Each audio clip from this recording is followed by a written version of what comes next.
हम लोग को उम्मीद थी कि इतने बड़े प्रतिष्ठित पद पर हैं तो गरिमा को इनको और बढ़ाने का काम करेंगे। ये पद से यदि इस्तीफा दे देते तो उस पद की गरिमा बढ़ती, इनका भी सम्मान बढ़ता है। ये विपक्ष के लोगों को दिन में सपना देखना कोई गुनाह नहीं है। ख्वाब देख सकते हैं, सपना देख सकते हैं। सपना देखना किसी को मना किया जा सकता है? कहीं कोई एक भी विधायक नहीं बीजेपी का गड़बड़ है, न हम का गड़बड़ है, न जेडीयू का गड़बड़ है। सारे के सारे विधायक नीतीश कुमार जी के नेतृत्व में ये चट्टानी एकता के साथ है, सब खड़ा रहेंगे।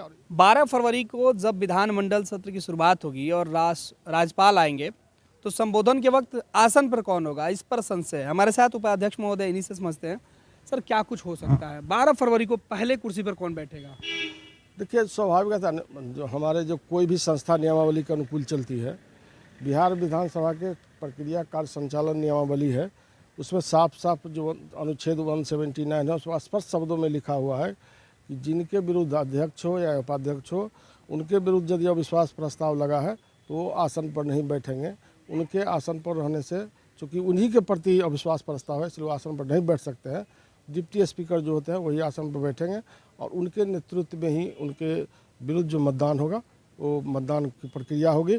पहले तो जो अविश्वास प्रस्ताव लगा है उसके पक्ष में लोगों को खड़ा करने का काम करेगा, तो 38 विधायक खड़ा होंगे तो वो जो स्वीकृत हो जाएगी, उसके बाद उस पर कुछ बहस होगी और उसके बाद मतदान होगा। नहीं, सवाल ये है सर कि जब राज्यपाल आएंगे, क्योंकि ज्वाइंट सेशन होगा, उस वक्त भूमिका में कौन होगा?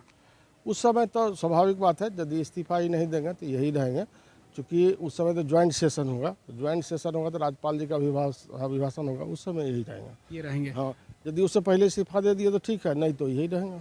क्या पिछले बार की तरह ऐसा तो नहीं होगा कि जबरदस्ती दीवार पर वोट ठोक दिया जाए? नहीं, इस तरह की बातें नहीं होंगी। मुझे तो पूर्ण उम्मीद थी, चूँकि बिहार विधानसभा का अध्यक्ष बहुत गरिमामय पद होता है और व्यक्ति के व्यक्तित्व से उस पद की गरिमा बढ़ती है। तो चूँकि समाजवादी नेता थे, पुराने विधायक थे, तो हम लोग को उम्मीद थी कि इतने बड़े प्रतिष्ठित पद पर हैं तो गरिमा को इनको और बढ़ाने का काम करेंगे। तो ये पद से यदि इस्तीफा दे देते तो उस पद की गरिमा बढ़ती, इनका भी सम्मान बढ़ता है। सर, 5 साल के टेन्योर में 2 बार ऐसे चीज़ आपने देखा है। 2022 में भी आपने देखा और 2024 में भी आप देखने जा रहे हैं। अनुभव सबसे ज़्यादा, क्योंकि जब भी सत्ता परिवर्तन होता है आपको बड़ा मलाल रह जाता है और आपके साथ बड़ी भेदभाव हो जाता है। इस बार क्या महेश्वर हजारी के साथ फिर भेदभाव होगा? नहीं, इस बार भेदभाव तो देखिए, लड़ाई तो अपना हक तब लड़ाई लड़ के लेना पड़ता है ना। तो आप भी हक की लड़ाई लड़िएगा? सब ने हक क्या, सब कानून में लिखा हुआ है, कानून के अनुकूल अपने आप मिलेगा। अच्छा, क्या कुछ तैयारी है जेडीयू की तरफ से? कहा जा रहा है कि विधायकों को मैंने हटाया जा रहा है, छुपाया जा रहा है। देखिए, विपक्ष के लोगों को दिन में सपना देखना कोई गुनाह नहीं है। ख्वाब देख सकते हैं, सपना देख सकते हैं। सपना देखना किसी को मना किया जा सकता है? कहीं कोई एक भी विधायक नहीं बीजेपी का गड़बड़ है, न हम का गड़बड़ है, न जेडीयू का गड़बड़ है। सारे के सारे विधायक नीतीश कुमार जी के नेतृत्व में ये चट्टानी एकता के साथ है, सब खड़ा रहेंगे और एक भी वोट हम लोगों को कम नहीं होगा। 44 और 1 45, कब तक एकजुट हो पाइएगा? 11 के पहले क्या सबको एकजुट है। कल आकर के दो गिन लीजिएगा।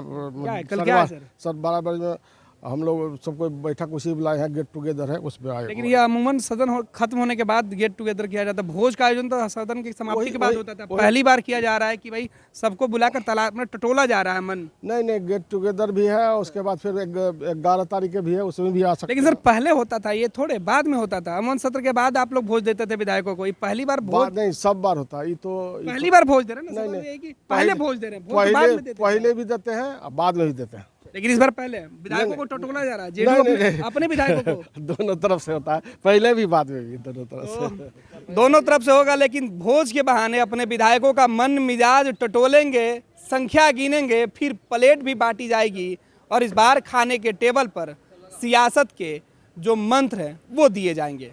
पैनोरमा ग्रुप, जो सोचता है वो करता है।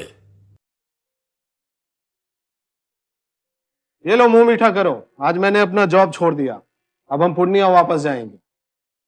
जॉब छोड़ दिया है? मतलब ये घर कैसे चलेगा? हम करेंगे क्या? और माँ बाबूजी क्या बोलेंगे? इसलिए मैं एक और मिठाई का डब्बा लाया। अपने बिजनेस के लिए लोन अप्रूव हो गया। अरे, लोन अप्रूव हो गया वो तो ठीक है, लेकिन पूर्णिया में हम रहेंगे कहाँ? अपना घर भी तो नहीं है वहाँ। इसलिए तो एक और मिठाई का डब्बा अलग से लाया हूं।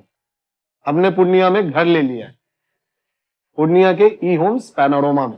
पूर्णिया में पैनोरमा ग्रुप लेकर आए हैं ई होम्स पैनोरामा, बड़ा घर, आलीशान जिंदगी और अत्याधुनिक सुविधाओं के संग। अरे अरे, अब क्यों मुंह मीठा करवा रही हो? क्योंकि हम घर वापसी जो कर रहे हैं। घर वापसी की खुशी पूर्णिया में ई होम्स पैनोरामा के संग। ई Homes Panorama, luxurious lifestyle redefined.